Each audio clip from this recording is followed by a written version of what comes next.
Good day, viewers. You are welcome. We have an interesting functional equations.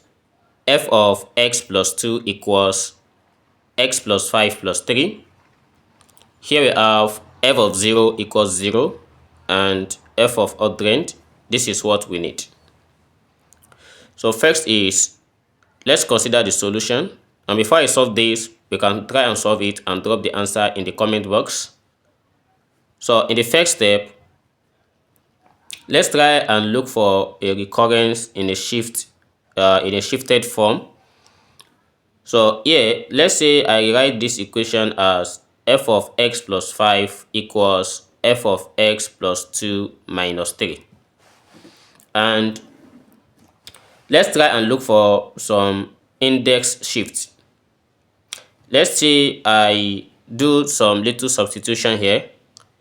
If I replace x to be equals x plus 2, so therefore for t plus 3 will be equals x plus 5.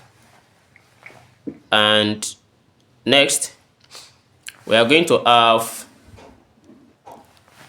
to replace this here. We have f of, instead of x plus 5, we change it to t plus 3 equals f of t minus 3. And again, after getting this, so we know that this is the simpler recurrence of what we have here. And let's apply this repeatedly. Let's say I change this every single t to 0. We are going to have f of 3 equals f of 0 minus 3. And we know that f of 0 is given as 0. So the result of this is minus 3. F of 3 is minus 3. And looking for some pattern, let's say I have at f of 6, that is when t here equals 3. We are going to have f of 3 minus 3, but f of 3 is given as minus 3 already. Then this is minus 6. And next, we have f of minus f of 9. This equals f of 6, that is when t equals 6. Minus 3, then this gives us minus 9.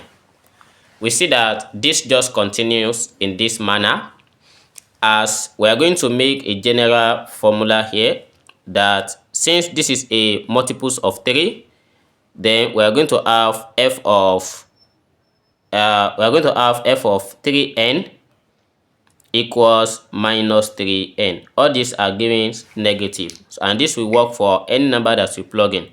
So if we try when t equals to 9, so we are going to get f of 12 equals minus 12, and that's how it continues. But we need f of odd range. How can we get this? So in the next step, we want to get f of odd range. So this is the question, and all these recurrence here are the product of the multiples of 3, but odd range is not a multiples of 3. How do we get this? It's very simple. Let's say we consider from original equations, which is f of x plus 2 equals f of x plus 5 plus 3. I'm making f of x plus 5 the subject, so we are going to have f of x plus 5 equals f of x plus 2 minus 3. And the simplest of this recurrence that we got earlier is f of x plus, we have f of t plus 3 equals f of t minus 3. And next we have, so from the simplest recurrence that we have, f of t plus 3 equals f of t minus 1. So we are trying to look for a way of getting f of odd range, but wait, let's find f of 1 and f of 2. I want to look for some particular patterns here. Let's say we have t equals to 0 here. We are going to have f of 3 equals f of 0 minus 3. And we know that the whole of this gives us minus 3. And this is consistent. It is aligned with what we have earlier. And again, if I change t to be equals 1, using the same thing, we are going to have f of 4 equals f of 1 minus 3. And f of 1 here is not given, so we are going to start this. Let's say I change t to be equals 2. We are going to have f of 5 equals f of 2 minus 3. But f of 2 here, but if you look at this one also, so we are going to start this as well. And let's recall from the first equation, from the first original equation, so where we have f of x plus 2 equals f of x plus 5 plus 3. And let's say I let x here equals to 0, just like I did for the first one. So here we are going to have f of 2 equals f of 5 plus 3. So having this, we are going to now recall that we have f of 5 here, which is f of 2 minus 3. So by replacing it, we are going to have f of 2 minus 3 plus 3. This cancel this, so f of 2 equals f of 2. This doesn't give us any information, so we don't need this. And if we try to check for when x equals 1, if x equals 1, we are going to have f of 3 equals f of 6 plus 3. Still using the second equation, the original equation. And with what we have here, so by making f of 6 the subject of the formula, we have f of 3 minus 3. And this also works because f of 6 gives us minus 6. And this is okay. And we need another independent equations. And this is where an assumption will come.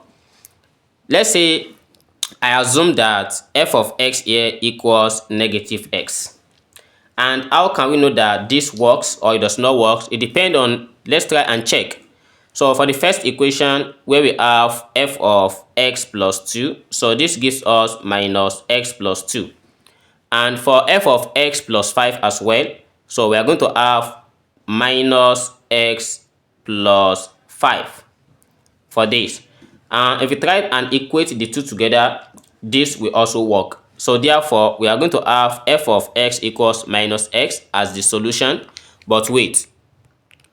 So by equating this to each other, we have minus x minus 2 equals minus x minus 5 plus 3. So here we have minus x minus 2 equals minus x minus 2. So this works for when we have f of x equals minus x. But we have to check for some uniqueness. Assume that if you have f of t here equals t, that we have minus t plus g of t.